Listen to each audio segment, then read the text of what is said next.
in Caracas, Venezuela.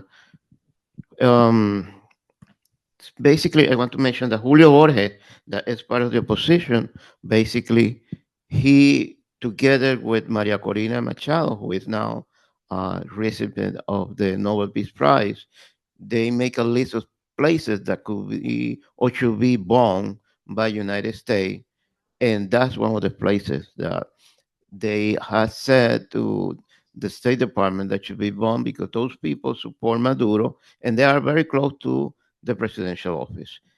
The excuse to do it because they say basically they will immediately will be defending Maduro, and you need to not like that. That is something that we should know. Um, the other issue that really is very interesting, what's going on, and it's very impressive the hate that's coming from the Trump administration toward Venezuela and to the Venezuelan revolution. I never have seen something like that. A president of the United States talking about Venezuela and the oil industry that is owned by him, by owned by United States, by the even the land and all the access that are there belong to us. I never have seen something like that. And it is desperation because they are in decline and they need to get to those resources, not for American people, no, for their big partners and corporations to continue having good time, no? um, for me is I was in shock. I was really I so surprised to see this man talking in that way. Um, Venezuela, as you mentioned, well, the all kind of warfare, psychological warfare, has been trying to. When Chai was alive, he was. They tried to kill him several times. They have been trying to kill Maduro several times. You have to remember the day that several drums, explode very close to his head. Also, this cyber attack. Remember, I was in Caracas, Venezuela, when there was a cyber attack, and the entire electricity of the entire country was shut down. So the entire country was blackout, and for 8 days we were in blackout. And you have to imagine that Caracas have buildings, very tall buildings, to be able to be there without electricity and to walk down 23 floors to get water, to get your food in the middle of the darkness is very difficult. 8 days, that's a lot. And that happened in the entire, almost in the entire country.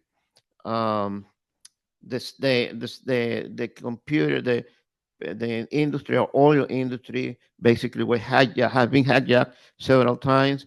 The computer or the brain of the company was basically was run by an enterprise that was located in Washington D.C. And that was when Chavez. That was a huge fight to get control of the oil industry because they were in the computer just sending some orders to the entire system, and the entire enterprise was doing something else. So they were unable to run the that was during the so-called oil strike. They were unable to really run the company. So, and the desperation is because they now know that there are different kind of oil. There are like a blue oil. You can Google blue oil, green oil that can be used for the basically for um, space need, to travel to the space, and also to make missiles, supersonic missiles. So, and also something more impressive is not doesn't produce the amount of pollution that the other kind of oil produce, and that oil exists in Venezuela in a huge amount. They don't know how much the Venezuela have that kind of oil. And remember that just a few days ago, weeks ago, I think that was Nigeria that was supposedly under attack by the Trump administration. It's because they had that kind of oil. because they have this that kind of special oil. And the other important thing is, for example, that a lot of people don't know is that the military bases the United States has in Colombia, some of those military bases are very close to the border of Venezuela. And those military bases basically are working now very close with the former Marxist guerrilla movement, ELN, El Ejército de Liberación Nacional. They are working together with United States, and they are basically miners. They are getting a lot of resources from the Venezuelan Amazon. They go into the Amazon, they got all the minerals, and they put all those minerals in the military base and send those minerals to United States from Colombia. It's a big amount of minerals that they are basically stealing to Venezuela. And so, and no one has mentioned that. That's why it's important of Venezuela, because the natural resources and because the government is trying to use those resources and the Venezuelan people and tends to the USA sanctions and tend to the sabotage of the economy by the big corporation. uh, Venezuelan people have been suffering in those this last 20 years the consequence of those sanctions. And not only that, that could be help something could be help for could be very helpful for people not only in Venezuela but also in South America, because that's one of the offers that Chavez did. We can help the entire region to overcome poverty with all these resources that we have. So, and that's why we are calling for tomorrow around 5 p.m.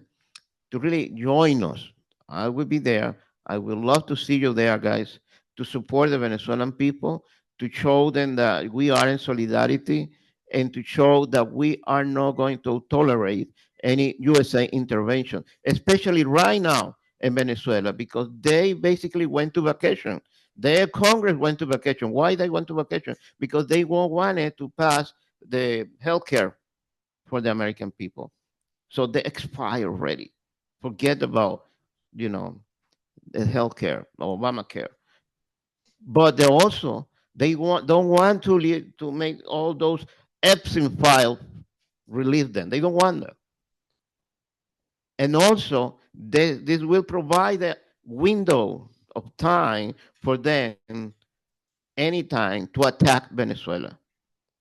So we need to be alert, and we need to be tomorrow. Really, I would love to see you there, guys, just to support Venezuela, just to let them know that we know what they are planning to do this all this time, and we know why they are on vacation. They are not on vacation. They are planning something evil against the Venezuelan people. If we need to be tomorrow in Times Square, 43rd Street, Broadway, to show our solidarity to the Venezuelan people. Thank you, guys. I see you tomorrow.